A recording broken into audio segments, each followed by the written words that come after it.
अपना खोता है, वक्त अपना खोता है, बीते वक्त को रोता है। जोहार, आदाब, नमस्कार, मैं ज़ुबैर अहमद। आज की जो कहानी मैं आपको सुनाने जा रहा हूँ, ये कहानी सुनने के बाद आपको लगेगा कि जीवन में हम बेकार खामखा भीड़ का हिस्सा बन गए। आज की कहानी है 3 अजनबी इंसान और महात्मा की। बात दरअसल ये है कि एक गर्मी का मौसम था और एक पेड़ के नीचे एक व्यक्ति बैठे थे। कुछ देर के बाद फिर दूसरा व्यक्ति आते हैं, कुछ देर के और होते हैं, कुछ समय और बीतता है तो तीसरा व्यक्ति भी वहाँ पहुँचते हैं। लेकिन इन तीनों व्यक्ति में से कोई एक दूसरे को पहचान नहीं रहे थे, यानी कि तीनों व्यक्ति अजनबी इंसान थे और कहीं से आ रहे थे और कहीं जा रहे थे। बस कुछ देर तक जब रुकते हैं तो रुकने के बाद आपस में बातचीत शुरू करते हैं कि तुम कहाँ से आ रहे हो, कहाँ जा रहे हो। दूसरा आदमी कहता है तुम कहाँ से आ रहे हो, तुम कहाँ जा रहे हो, तुम्हारे परिवार में कितने बाल बच्चे हैं। ये सारी चीज़ें मतलब घर के सिचुएशन, घर के हालात से रिलेटेड बातचीत होने लगी। जब बातचीत होने लगी थी तो सामने में ही एक महात्मा थे। वो महात्मा इन तीनों व्यक्ति को जब देखते हैं तो वो मुस्कुरा रहे थे। अब इन तीनों की नज़र उस महात्मा पर पड़ती है और उस महात्मा पर नज़र पड़ती है और महात्मा तो मुस्कुरा रहे थे। तो इन तीनों को लग रहा था कि शायद मेरा मजाक उड़ाया जा रहा है। इन तीनों को ये लग रहा था कि मजाक उड़ाया जा रहा है। ये तीनों व्यक्ति सलाह करते हैं और उस महात्मा के पास पहुंचते हैं और महात्मा से कहते हैं कि तुम मुस्कुरा क्यों रहे हो, आखिर क्या वजह है मुस्कुरा रहे हो, क्या मेरा मजाक उड़ा रहे हो, क्यों मुस्कुरा रहे हो।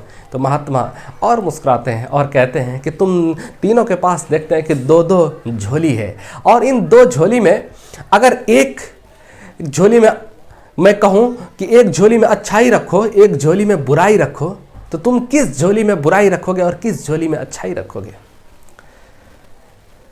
तो कहता है कि हम जब जो मुस्कुरा रहे थे ना, महात्मा कहते हैं हम जो मुस्कुरा रहे थे, इस मुस्कुराने का जवाब पहले ये जवाब तुम मेरा बता दो, उसके बाद मैं बताऊंगा मैं मुस्कुरा क्यों रहा था।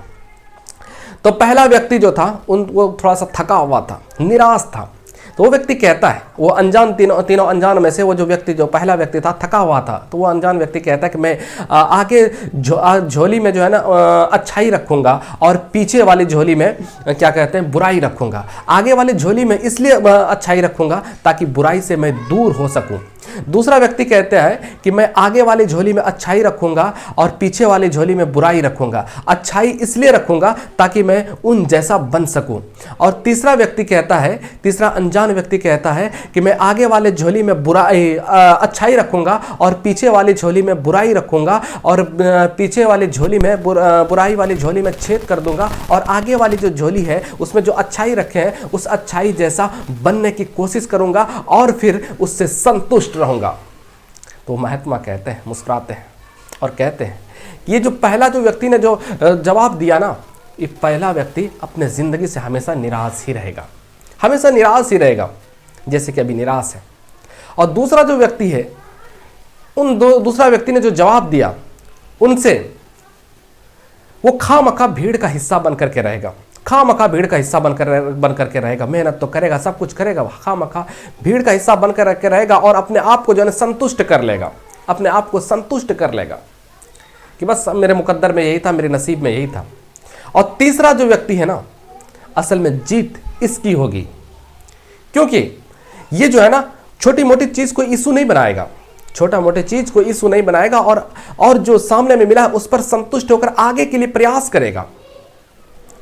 दोस्तों, इस कहानी से हमें शिक्षा मिलती है कि जिंदगी में जो कुछ भी मिला है आपको उस पर शुक्र अदा करना चाहिए और शुक्र अदा करने के बाद आपको और आगे बढ़ने की कोशिश करना चाहिए। आपको संतुष्ट नहीं बैठे रहना है कि हमको अब ये मिल गया तो हम बस अब संतुष्ट हो गए, नहीं, बल्कि आगे में लगातार परिश्रम करते रहिए। अगर देर से सफलता मिल रही है ना तो समझ लेना कि जिंदगी में बहुत बड़ा होने वाला है, जिंदगी में आपकी कामयाबी बहुत बड़ी कामयाबी होने वाली है और आपका ऐसा पहचान बनेगा कि जिंदगी में लोग आपका मिसाल देंगे। आप